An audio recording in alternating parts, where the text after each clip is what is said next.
Today I will discuss the main characters of Macbeth, the drama by Shakespeare which is prescribed in your course. So let us know who was Macbeth. Macbeth is the hero or the protagonist of this play. Macbeth was a Scottish general and the Thane is the title given to him of Glamis, who is led to wicked thoughts by the prophecies of the three witches. Especially after their prophecy that he will be made Thane of Cawdor comes true, Macbeth is a brave soldier and a powerful man, but he is not a virtuous one.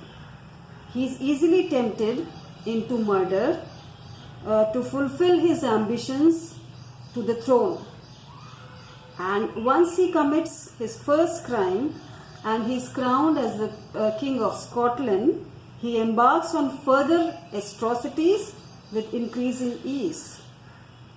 Ultimately, Macbeth proves himself better suited to the battlefield than to the political intrigue because he lacks the skills necessary to rule without being a tyrant. His response to every problem is violence and murder. Unlike Shakespeare's great villains such as Iago in Othello and Richard III in Richard III, Macbeth is never comfortable in his role as a criminal. He is unable to bear the psychological consequences of his atrocities. Then the next important character in this play is his wife, Macbeth's wife, Lady Macbeth. She is a deeply ambitious woman who lusts for power and position. Early in the play, she seems to be the stronger and more ruthless of the two as she urges her husband to kill King Duncan and seize the crown.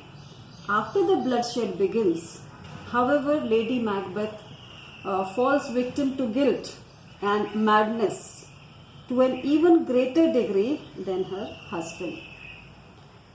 Her conscience affects her to such an extent that she eventually commits suicide.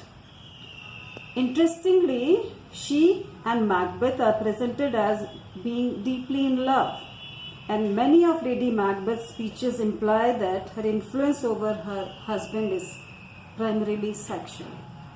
Their joint alienation from the world, occasioned by their partnership in crime, seems to strengthen the attachment that they feel to each other. Next important device or supernatural power are the three witches. They play a very vital role in the tragedy. Three black and midnight hags, HAGS is the word used for witches, who plot mischief against Macbeth using charms, spells and prophecies. Their predictions prompt him to murder Duncan, to order the death of Banquo and his son, and to blindly believe in his own immortality. The play leaves the witches' true identity unclear, aside from the fact that they are servants of Hecate. We know little about their place in the cosmos. In some ways, they resemble the mythological fates who impersonally weave the threads of human destiny. They clearly take a perverse delight in using their knowledge of the future to toy and destroy human beings. Then the next important character in this play is Banquo, the brave noble general whose children, according to the witch's prophecy, will inherit the Scottish throne. Like Macbeth, Banquo thinks ambitious thoughts, but he does not translate those thoughts into action. In a sense, Banquo's character stands as a rebuke to Macbeth, since he represents the path Macbeth chose not to take, a path in which ambition need not lead to betrayal and murder. Appropriately, then, it's Banquo's ghost and not Duncan's that haunts Macbeth. In addition to embodying Macbeth's guilt for killing Banquo, the ghost also reminds Macbeth that he did not emulate Banquo's reaction to the witch's prophecy. Another important character is the ruler of Scotland, King Duncan. The good King of Scotland, whom Macbeth, in his ambition for the throne, murders. Duncan is the model of a virtuous, benevolent, and foresighted ruler. His death symbolizes the destruction of an order in Scotland that can be restored only when Duncan's line, in the person of Macbeth, once more occupies the throne. Next comes Macduff. He is also an important character in the play. He is a Scottish nobleman hostile to Macbeth's kingship from the start. He eventually becomes a leader of the crusade to unseat Macbeth. The crusade's mission is to place the rightful king, Malcolm, on the throne, but Macduff also desires vengeance for Macbeth's murder of Macduff's wife and young son.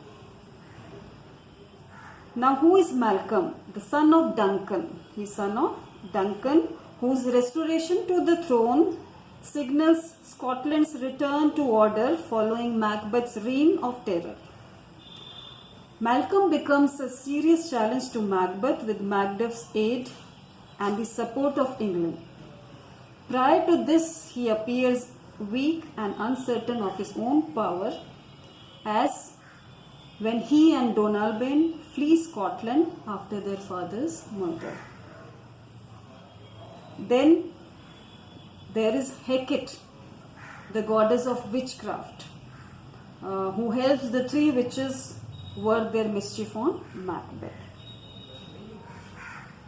Other smaller characters are Fleance, who is Banquo's son.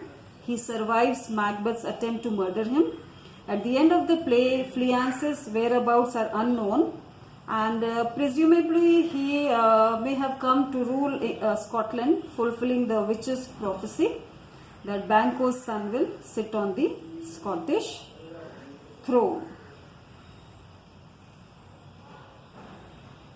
These were the main characters of Macbeth. In our next lecture, we'll begin with the text. Thank you.